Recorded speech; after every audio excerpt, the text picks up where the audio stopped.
Hi. During your speech, you made a lot of references to Jewish people, as well as certain people in your audience, not Jewish people in general, but certain people, especially in your audience, to Nazis. Now, that is extremely offensive when certain people are German, and they're also extremely offensive to people who've actually suffered under Nazi rule. I don't respect that anymore. I really don't. I don't like and I don't respect the crocodile tears the crocodile tears.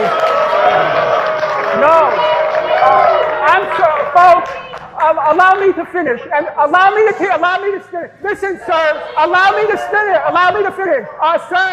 Sir, I don't like to play before an audience the Holocaust card. But since now I feel compelled to.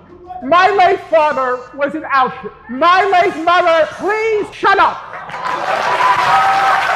My late father was in Auschwitz. My late mother was in Majdanek concentration camp. Every single member of my family on my father's side. The Jews did not take arms against the Germans. My late father was in Auschwitz concentration camp. My late mother was in Majdanek concentration camp. Every single member of my family on both sides was exterminated. Both of my parents were in the Warsaw Ghetto Uprising. And it's precisely and exactly because of the lessons my parents taught me and my two siblings that I will not be silent when Israel commits its crimes against the Palestinians. And I consider nothing more despicable than to use their suffering and their martyrdom to try to justify the torture, the brutalization, the demolition of homes that Israel daily commits against the Palestinians. So I refuse any longer to be intimidated or browbeaten by the tears. If you had any heart in you, you would be crying for the Palestinians, not for what's been done.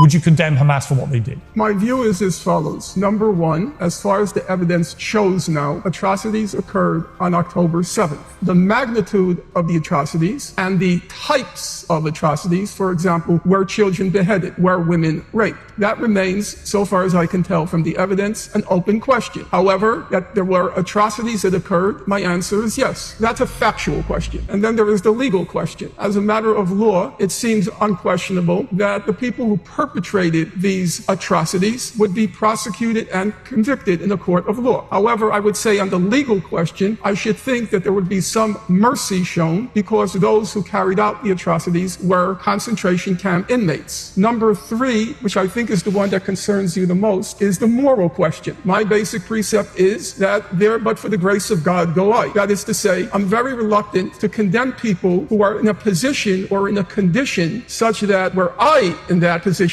or condition, I'm not sure what I would do. Now, the 1,500 young men who burst the gates of Gaza, they were born into a concentration camp. They lived for 2 decades in a concentration camp. They had no past, they had no present, they had no future, they had no jobs. Half of them, according to humanitarian organizations, suffered from what's called severe food insecurity. And then on top of that, as I'm sure you know, Piers, because you keep up with the news, periodically Israel goes into Gaza and it mows the lawn. And you know what mows the lawn means. It means a high-tech massacre in Gaza. In 2008-9, Operation Cast Lead, 2012, Operation Pillar of Defense, 2014, Operation Protective Edge. And in each of these high-tech massacres visited on the people of Gaza, in some cases hundreds, in some cases thousands of Palestinians are killed. You ask me why I won't condemn them. Because those young men were born into a concentration camp. They were born into among the most dense populated places on God's earth. Half of the population of Gaza is children. 70% are refugees who were expelled from Israel in 1948 and their descendants. 70% of Gaza's youth have no jobs, no future, no nothing. Okay. And the people Professor of Finkelstein. Gaza have the right to hate the people who destroy their lives. Do you honestly think that a leader of Israel is in a position after the biggest massacre of Jews since the Holocaust to say, you know what we should do in reaction to this is free the Palestinians, whatever that looks like? This is never going to happen, right? Correct. And I'm interested in living in the real world, as I think you are. If you care about the lives of Palestinians and Israelis and everybody else, that means there has to be some kind of way of resolving this that is based in reality. And in reality, whatever way you look at it, you've got 2 tribes that absolutely hate each other with good reason for both sides to hate each other because there's been atrocity against both sides throughout history. You may argue about who's responsible and blah, blah, blah. blah. Reality on the ground is this is where we are. So my question is, how should Israel have reacted in that situation in the real world? What in the real world should the Palestinians have done if they tried negotiations, they gestured to supporting either a two-state settlement, here I'm referring to Hamas, or what they called a hudna, a long-term ceasefire, when in March, beginning March 30th, 2018, they tried, not least because of my encouragement, they tried nonviolent civil resistance. And what was the Israeli response? We know exactly. There's a 250-page, single-spaced UN report describing the response. Israel took its best snipers, lined them up along the perimeter fence, and while there was this festive, to describe, to use the word of the UN report, atmosphere among the Palestinians, there was music, there was dancing, there was song. The snipers, I'm quoting the report, intentionally targeted children, medics, journalists, disabled people. They described double amputees 300 meters from the perimeter fence that Israel shot. When they didn't kill them, they targeted them from the kneecap down to inflict, to use the technical term, life-changing injuries, which for the layperson translates as paralyze them. One Israeli sniper boasted to Haaretz newspaper, Israel's most serious newspaper, he shot 42 kneecaps in one day, 42 children and adults paralyzed for life. And so when all the options of diplomacy, nonviolent civil resistance, when they've been exhausted, what were they supposed to do? You know how many citizens, civilians died in the October 7th assault? Yes, but that's not... You know that there are lots of allegations of rape. I don't know how persuaded you are of those. They did find bodies without heads. There were no beheadings of infants. There were some beheadings, apparently. The Israelis didn't even claim that in the document they submitted before the ICJ. Go read what your government submitted. It never mentioned beheadings. Well, as far as I know, there were some people who were beheaded. But we could bring it up right now. You also deny that there were rapes there. I didn't deny. I said I've not seen convincing evidence that confirms it. I've said that from day one, and I'll say it today, 4.5 months later. Do you know that they killed 800 or 900 civilians in their Absolutely. assault? That seems to me indisputable. Oh, okay. Well, I'm Yes. glad that you're conceding something. I've said that from day one. Well, to be clear, you haven't. You did a debate. I don't remember the talk show, but you seem to imply that there was a lot of crossfire and then it might have been the IDF that killed a lot of... I said that there is no question, because the names were published in Haaretz, there is no question that roughly of the 1,200 people killed, 800 of them were civilians. 850, fine. So I never said that, but then I said, no, we don't know exactly how they were killed. But 850 civilians killed? No question there. There's a lot of tricky language being employed here. Do you think of the 850... It's called attaching value to words and not talking like a motor mouth. The United Nations Conference on Trade and Development, the World Bank, the International Monetary Fund, 1,000 humanitarian and economic organizations have all reached the same conclusion. It's very simple. The main cause of the disaster in Gaza is Israel's illegal blockade of that parcel of land. Full stop. That's wrong. That's wrong. That's wrong. That's false. Who's wrong? Who's wrong? That is That's wrong. wrong. The World Bank The is blockade, wrong. The International Monetary Fund is wrong. They're all wrong? Yes. Are they all I- anti-Semitic? yes, Is I that know. what's going on? I didn't say that. They're wrong. I happen to know So more why about are they the all law wrong? than any of them.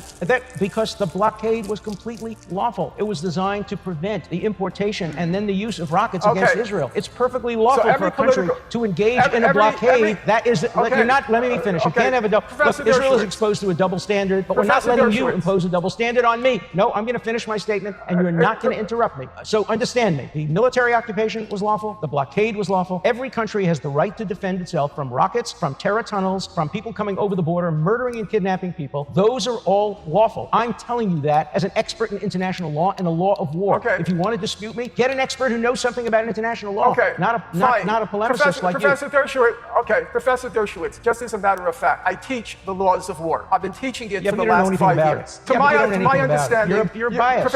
Professor Dershowitz, let's agree. I'm completely ignorant. Let's take that as a point of departure. How does it come to be that every humanitarian and political body in the world has declared that the blockade of Gaza constitutes collective punishment and therefore is a violation, a breach of international law, a war crime under international law? How did that come to pass? They're wrong. How is it that First of all, you're wrong. They're all wrong. No, you're not. You're not right. Except You're Alan not right. Dershowitz. No. Except You're wrong. You're wrong in Sir, describing. Professor Dershowitz. You're wrong in describing name every one, group. There are many name groups. Me one. Okay, Professor Dershowitz, name me one international legal body or human rights organization. Name me one. I'll take the pause. Name me one that says the blockade of Gaza is not collective punishment. Name me one. The Lawfare Project in the United States. The Lawfare Project. I said, name me me one international legal or political body. It is. One. It is. Everybody's listening now.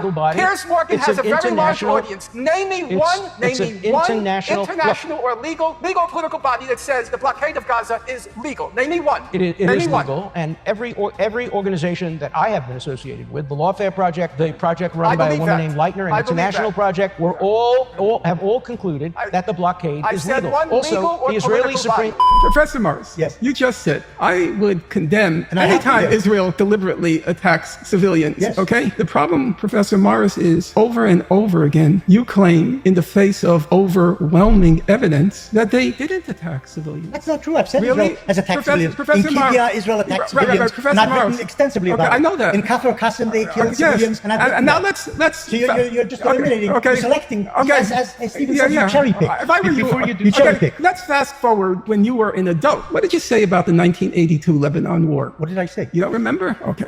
Allow me. Wow. Okay. You said that you are not a person of double standards, unlike people like Mouin. You hold high a single standard, and you condemn deliberate Israeli attacks on when they civilians. occurred, yeah. And I would say that's true for the period up till 1967, and I think it's accurate, your account of the First Intifada. There, it seems to me, you were in conformity with most mainstream accounts, and the case of the First Intifada, you also used, surprisingly, you used Arab human rights sources like Al-Haq, which I think Mouin worked for during the First Intifada. That's true. But then something very strange happens. So let's illustrate it. So this is what you have to say about Israel's invasion of Lebanon in 1982. You said Israel was reluctant to harm civilians, sought to avoid casualties on both sides, and took care not to harm Lebanese and Palestinian civilians. You then went on to acknowledge the massive use of IDF firepower against civilians during the siege of Beirut, which traumatized Israeli society. Morris quickly enters the caveat that Israel, quote, tried to pinpoint military targets, but inevitably many civilians were hit. That's your description of the Lebanon War. As I say, that's when I first got involved in the conflict. I am a voracious reader. I read everything on the Lebanon War. I would say there's not a single account of the Lebanon War in which the estimates are between 15 and 20,000 Palestinian and Lebanese were killed, overwhelmingly civilians, the biggest bloodletting until the current Gaza genocide. Biggest bloodletting, I would say, I can't think of a single mainstream account that remotely approximates what you just said. So, leaving aside, I can name the books, voluminous, huge volumes. I'll just take one example. Now, you will remember, because I think you served in Lebanon in 82, am I correct on that? Yeah, so you will remember that Dov Yarmia kept a war diary. So, with your permission, allow me to describe what he wrote during his diary. So, he writes, the war machine of the IDF is galloping and trampling over the conquered territory, demonstrating a total insensitivity to the fate of the Arabs who are found in its path. A PLO-run hospital suffered a direct hit. Thousands of refugees are returning to the city. When they arrive at their homes, many of which have been destroyed or damaged, you hear their cries of pain and their howls over the deaths of their loved ones. The air is permeated with the smell of corpses, destruction and death are continuing. Does that sound like your description of the Lebanon War? Forget my description. Forget it? The point you're Words making... are in print. We can't just let forget me them. just finish my sentence. The point you're making, which you somehow forget, is that there are Israelis who strongly criticize their own side and describe how Israelis are doing things which they regard as immoral. You don't find that on the Arab side. I'm talking about you, Mr. Morris. I'm not talking about Dev Yarmia. I'm talking about you, the historian. How did you depict the Lebanon War? Because I believe that the Israeli military tried to avoid committing a civilian casualty. So all the accounts by Robert Fisk and Pity the Robert Nation. Fisk is anti-Zionist journalist. I know. Has always been. Right. So that's why you can say with such confidence that you don't condemn deliberate Israeli attacks on civilians. Because there weren't any. No, I didn't say there weren't any. Yeah, you didn't? You agreed that I have condemned Israeli attacks on civilians. I never quarrel with facts. Your description of the 1982 war is so shocking, it makes my innards writhe. And then your description of the Second Intifada, your description of defensive shield, when Arab suicide bombers were destroying Jews in masses in buses and in restaurants. That's the Second Intifada. Do you remember that? Suicide bombers in Jerusalem's buses and restaurants. I am completely aware of that. But if you forgot the numbers, I don't forget. It was 3-1. They killed mostly armed Palestinian gunmen. That's what you say in your book. But that's not what Amnesty International said. That's not what Human Rights Watch said. I don't remember what they said. I do. Benny Morris now says, we don't know whether Israel has nuclear weapons. Well, that's a very odd thing for him to say, because Benny Morris has been explicitly blackmailing the West since 2008, saying if you don't, meaning the United States, if the US doesn't join in an attack on Iran, we, meaning Israel, have no alternative except to use non-conventional, that is to say, nuclear weapons. So, if I can quote him now, it is doubtful that its conventional capabilities will be sufficient to destroy the Iranian nuclear project. Then, non-conventional weaponry will have to be used to stymie the project. And many innocent Iranians will die. But the Iranians will have brought this upon themselves by bringing to power and leaving in power a leadership that will have forced Israelis to do what was necessary in order to survive. So, Benny Morris, who doesn't know whether Israel possesses nuclear weapons, nonetheless says Israel will have to use non-conventional weapons. And he says many Iranians will have to die, maybe in the millions, maybe tens of millions, but they deserved it because well, that's what he said. Mr. Morris, you can laugh till kingdom come, but I'm quoting your words. But he said that's okay because they voted for the regime. No, this is absurd. This is absurd. I said Israel. And then let me respond. Hang on. Norman, I think Benny Morris should be able to respond to your direct charge there, because you accused him of laughing at it. I didn't charge. I quoted. No, you said he was laughing about it. So let me get Benny Morris to explain what he's doing. As is your want, you didn't quote me properly. What I said was that if Israel is unable with conventional weapons to destroy the Iranian project, and if the Americans don't do it in conjunction with Israel or by themselves, Israel will be forced to use non-conventional weapons and attack the nuclear installations. Not kill millions of Iranians. No. You said millions of Iranians. I've never said anything. I have never said anything about millions of Iranians. This is pure nonsense. This is pure. Norman, you are lying. You are lying. What do you think happens if you drop? You are lying. Professor Morris, what do you think happens if you drop nuclear weapons on Iran? What do you think happens? No, not on Iran. Not on Iran. Norman, you are misquoting. I'm quoting you, Professor Morris. For you to say we can't trust Iran after Israel's record on nuclear weapons, as even you so shamefacedly and shamelessly say, I don't know if Israel has nuclear weapons. You really don't? You advocate Israel's use of them in the event that the US doesn't join the attack on Iran, but then you don't know if Israel has nuclear weapons. You're such a shameless liar, which is a sad fact. I spent many a week reading your books. I spent many a month reading your books. And to see how you have degenerated into a state propagandist and a bold-faced liar, very sad. Absurd, very sad.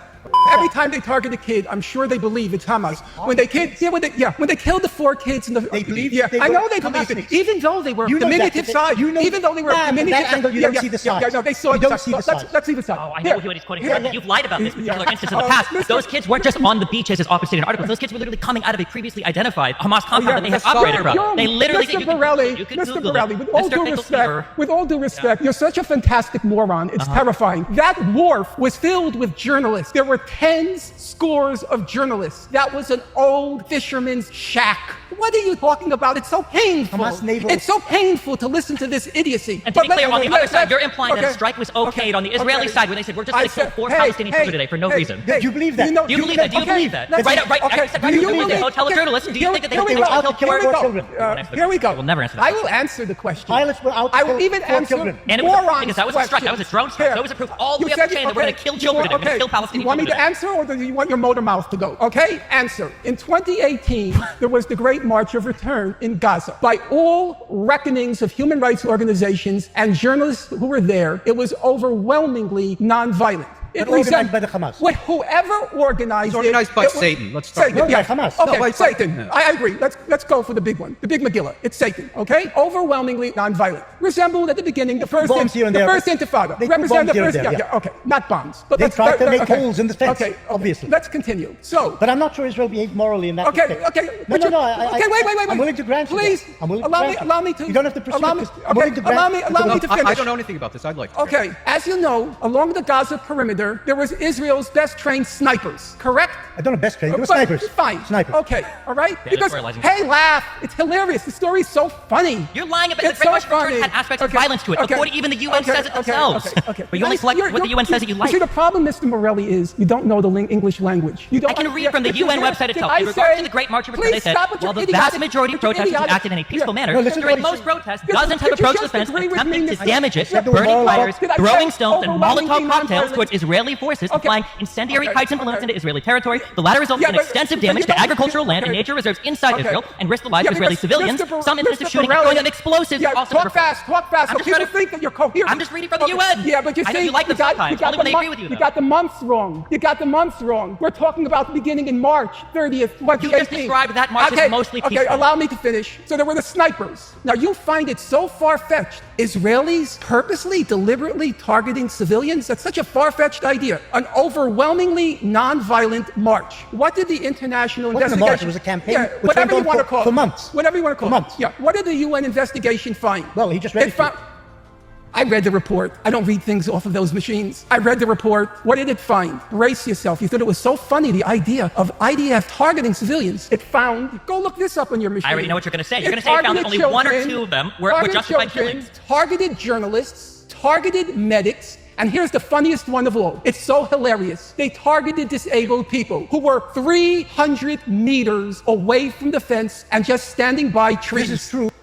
My criticism of Norman Finkelstein is slightly more prosaic. I have no problem at all with writers being provocative. It's what I am paid to do. But you're not very good at it. You're a hack writer. You made a factual error. You're certainly entitled to your opinion. I don't know of any expertise. I don't know of any expertise you have in the topic. You understated by a large number the number of Holocaust survivors. That's the last question. Okay, very briefly. I would like to answer very that. briefly, please. I don't claim at all to be an authority in the Nazi Holocaust. The book The Holocaust Industry is not about the Nazi Holocaust. It's a book about how the Holocaust has been rendered in popular opinion and in so-called scholarship. The figure I got of under 100,000 survivors of the Nazi Holocaust, it didn't come from me. It came from Raoul Hilberg. I think you'll agree if you have any knowledge of the Nazi Holocaust, which is doubtful, but if you have any knowledge of the Nazi Holocaust, you'll know that the world's leading authority in the Nazi Holocaust, bar none, was Raoul Hilberg. He was in a class all his own. Raoul Hilberg praised the Holocaust industry. In fact, he said my conclusions in the book were conservative. Now, Raoul Hilberg was begged by the U.S. Holocaust Museum and his close friend Elie Wiesel to remove his name from the book. And he said, no, I refuse to remove my name from the book because what Finkelstein wrote is true. He said Finkelstein's place in history as a historian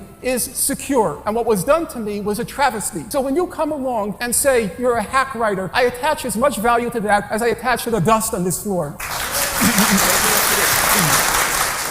We have now seen incident after incident where entire families are vaporized in single strikes. Who is in the families? Who lives in the house? Family inside? members. No, family or next members. to the house Family in which members. these families are We killed. have seen incident after... Do you know that Hamasniks weren't in that house? Do you know that their ammunition dumps weren't Why in do I those have houses? to prove a negative? You're saying that they deliberately targeted families. you know, if Israel wanted to kill civilians in Gaza, they could have killed 500,000 by now with the number of strikes they've done. And therefore, the fact that they've only killed a certain small number... 30,000 is a small number. Small number in You proportion. consider 30,000 a small number. In proportion over 4 months 12,000 probably children is an is indication only. that 12,000 it's children targeted is and that there are only. Hamas targets in these places. So I've given, 12,000 children is only.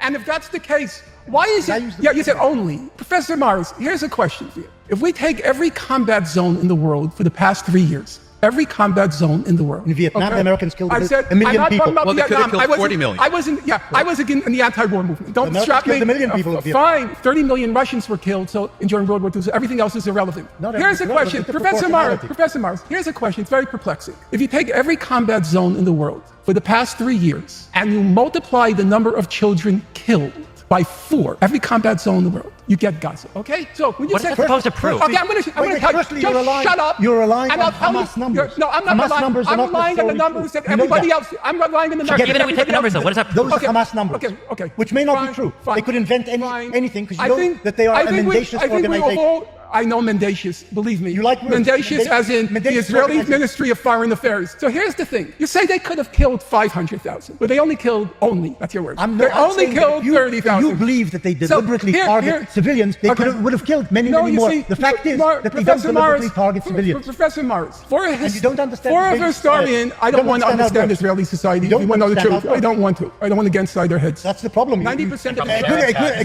good historian tries to get into the heads of there's a limit. the various There's a limit. protagonists. There's a limit. When That's what it's going down. 90% of Israelis think that Israel's using enough or too little force in Gaza, I don't want to get inside that head. 40% think that Israel's using insufficient force in Gaza. I don't want to get inside that head. I don't want to get inside the head of people who think they're using insufficient force against the population, half of which is children. I don't want to get inside that head. Why is that illegal to blockade Gaza? I'll tell you why. You don't rocket your neighbor. You rocket your neighbor. Expect consequences. I'll tell you why. Expect consequences. But that works both ways. Yes, I know, expect that. Professor Morris, both ways. I'll tell you why. Because every human rights, humanitarian, and UN organization in the world has said that the blockade is a form of collective punishment, which is illegal under international law. You think a blockade? You don't understand the way the world works. Yeah, These things are irrelevant. And you think confining, because that's the blockade. Yes, you don't. Confining 1 million children.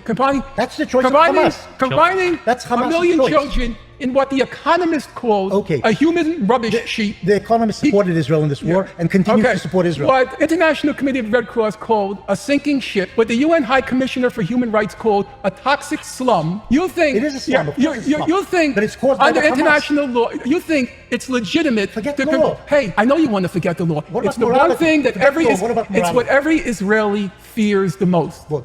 The law. No. Sippi Livni said, I studied international law. I oppose international law. Of course you don't want to hear about the law. It's got nothing to do with anything. Okay, so here's the thing. Yeah. Then don't complain about October 7th. If you don't want to, if you want to say, forget about the law, all I said was they acted like barbarians. Then there is no international humanitarian law. There's no distinction between civilians and combatants. There should be. And so now you're doing what Moeen said. You're becoming very selective about the law. If you want to forget about the law, Hamas had every right to do what it did. It had every right to do what it did, according to you, not to me, because you want to forget the law.